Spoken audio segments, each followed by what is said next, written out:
All right, friends and family, thank you for being here today.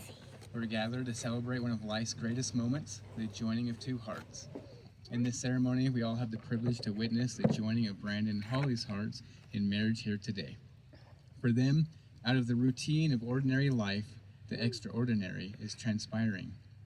My name is Kurt Farakis, a close friend of both the bride and the groom, and this will be my first time officiating for this special occasion, hopefully the last. And the request to officiate came several years ago, allowing plenty of time for preparation and a flawless ceremony. However, procrastination is a close friend of mine, and the day before seemed like a great idea. When you're asked to be a little unorthodox, I guess you get what you asked for. And as a direct result, we all should be eating cake a little early. You're all welcome. Now that cake is all that's on our minds, let's talk a little bit about love. And no, not the love of cake, Brandon, but the love that comes from a close companionship dedicated to one another. Has he read this? The Apostle Paul says this about love. Love is patient, love is kind.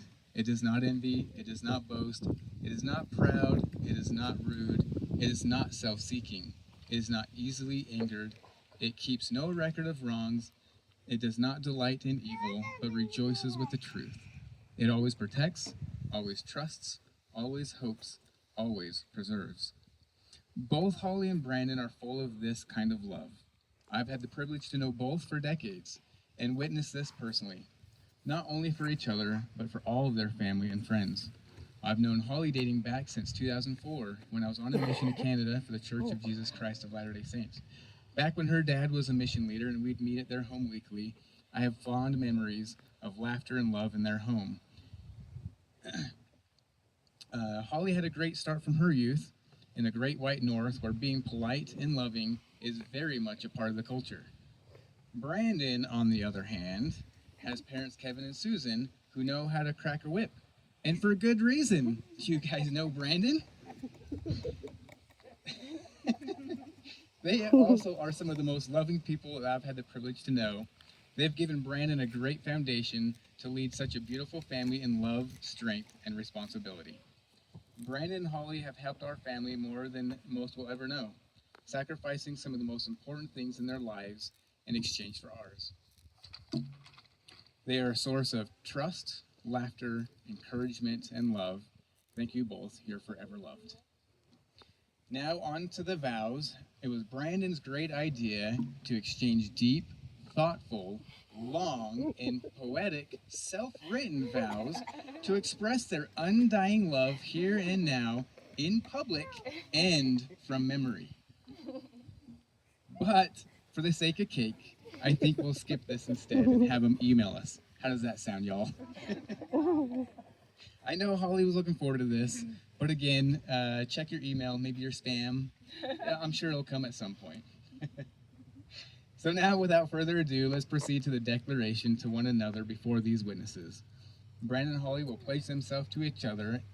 May their love continue strong, true, and grow and endure the hardships that may come their way, and leave them with giant smiles and playful banter together late into their 90s with all their children, grand and great-grandchildren. Now we'll have the bride and groom look each other in the eyes. Do you have the rings? Awesome.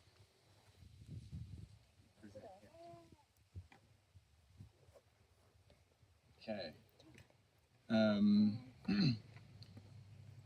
Here, I'll hold them.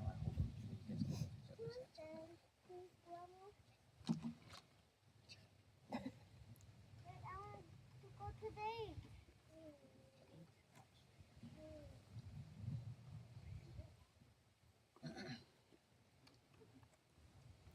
Do you, Brandon, take this lovely, fiery Canadian mountain woman to be your lawfully wedded wife, to live together in matrimony, to love her, comfort her, honor her in sickness and in health, in sorrow and in joy, to have and to hold from this day forward, and do you promise to take out the trash and pick up your clothes off the floor? I do. Wonderful. Brandon, as you place this ring on Hollie's finger, please repeat after me.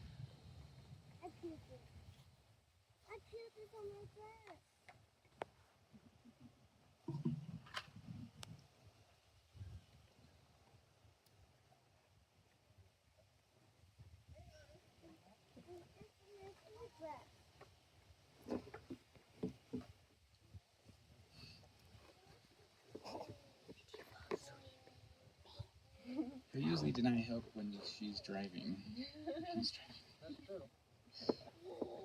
Okay. With this ring, I thee wed, and pledge you my love, now and forever.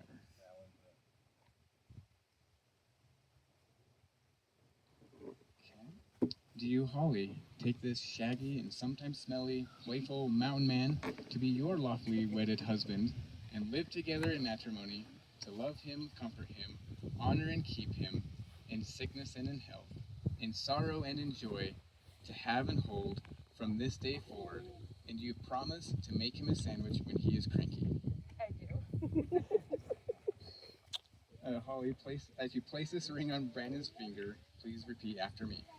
With this ring, I thee wed, and pledge you my love, now and forever. By the authority vested in me by the state of Utah and Weber County, I now pronounce you husband and wife. You may kiss the bride.